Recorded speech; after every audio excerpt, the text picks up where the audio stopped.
Hey everyone, before we get started, don't forget to like and subscribe. It'll really help the channel out a lot.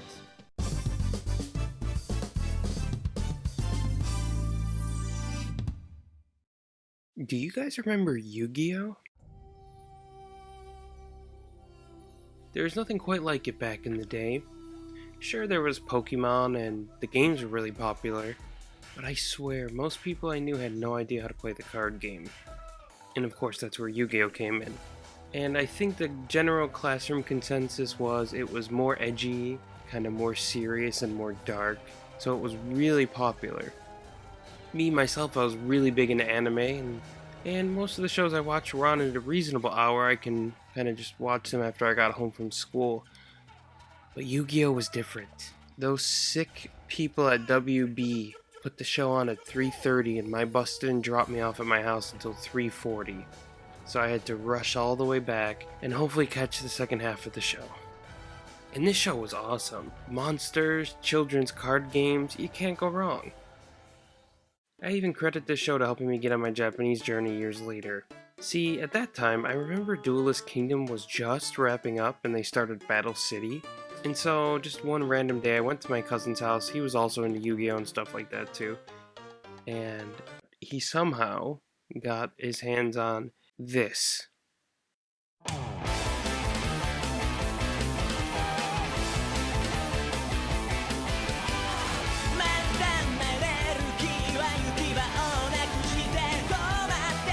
My goodness.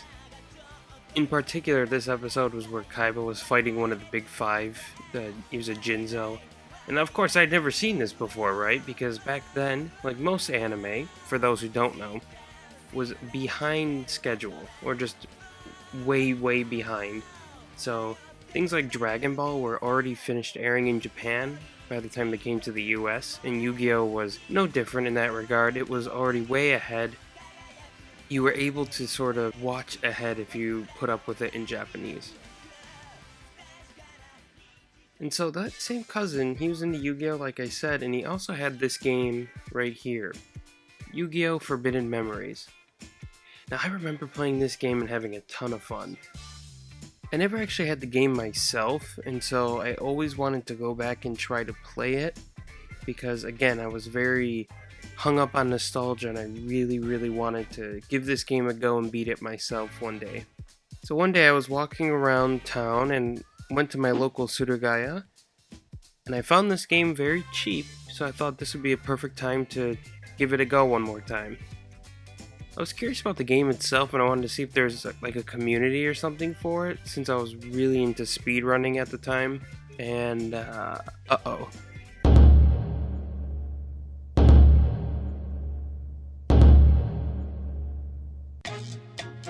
So, if you don't know Japanese, the word soge means soul game or game. I couldn't believe it. Was this game really that bad? No way.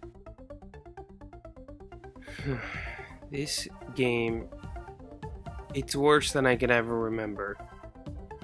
I'm definitely more antsy to beat games quicker just because I want to make more videos and play other games.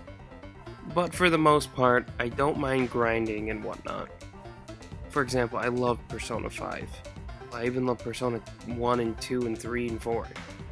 This game is not only grind city, but you're employed for 10 cents an hour on top of that.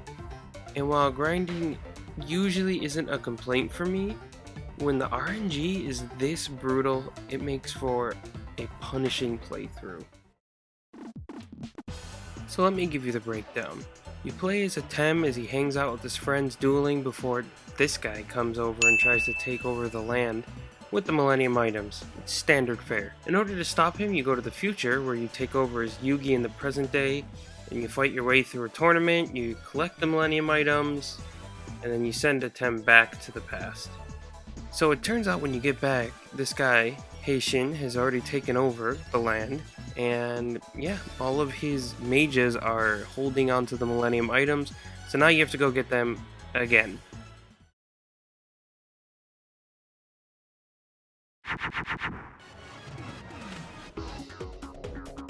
So the name of the game is Cards, and the thing is, this is an earlier version of the Yu-Gi-Oh card game rule set. So essentially you have to throw away everything you thought you knew about the game. Screw the rules, I have money! Now you have to come up with fusions by yourself in your own hard work, dedication, blood, sweat, and tears. You win starships and cards from the duels, but again, the RNG rates are so unfair. You won't be getting good cards anytime soon. You have to keep playing over and over and over and over again. The difficulty spikes can be rough too. Sure, you're supposed to go in a free duel and try to get some cards that way, but when you go to the past, you're going to be severely outmatched without having grinded for a few hours. And don't even get me started on the duels at the end of the game. Just good luck. You'll need it.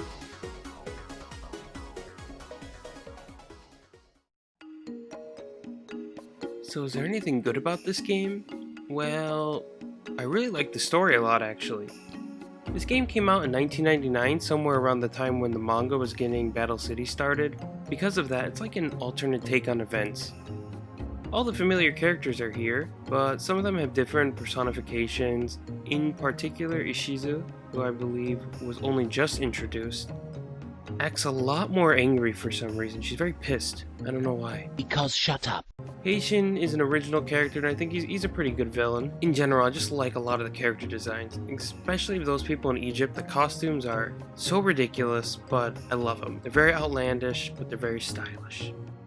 Of course, since the Memory World arc hadn't happened yet, this is one of the first takes on Atem being in Egypt as far as I know. It's a different route than the story took, but that's what makes it more enjoyable since you're not exactly playing a recycled story over and over like a lot of anime games. And I don't know what it is, but I just really like the aesthetics of the backgrounds. They have that like 1990s 3D pre-rendered look or something to them, but I don't know, I think it really adds to the atmosphere of the game. That's one thing I really like. The music itself is standard fare. I like it, but of course if you're playing a free duel 200 times in an hour, then the main duel theme is going to probably grind on you after a while. In preparation for this video I was recording footage actually, but when I started I realized my save file had gotten deleted, so I had to start from the beginning. And let me tell you something, the fun is out the window when you have to put on Netflix to keep yourself entertained. But that said, you can't even focus on the Netflix because you're going to keep restarting your game in order to get a good hand. Especially when you're fighting a tougher opponent, this matters a lot. I feel like most of the duels in this game are won in the first couple of turns. In the 90s, this might have worked when you had one or two games, but just because of that punishing RNG and difficulty, it pains me to say it, but I have to give this game up.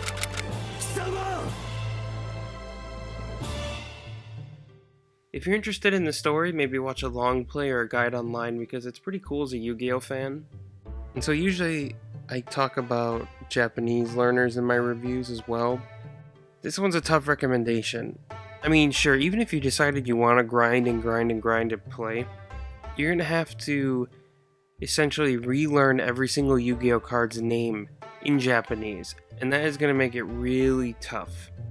I think it's more work than it's worth. You know, for me, this was supposed to be a trip down memory lane, but unfortunately I had to run away from a typhoon that came as soon as I got there. I still think the show was good, but of course, just like this game, when I went back to experience it again, I could spot the obvious flaws, even if the nostalgia for it is still pretty strong. Sometimes reliving nostalgic things is great, but other times, like this, it's a rude awakening, for sure. What do you guys think? Am I too hard on this, or am I spot on? Let me know in the comments, and like always, I'll see you next time.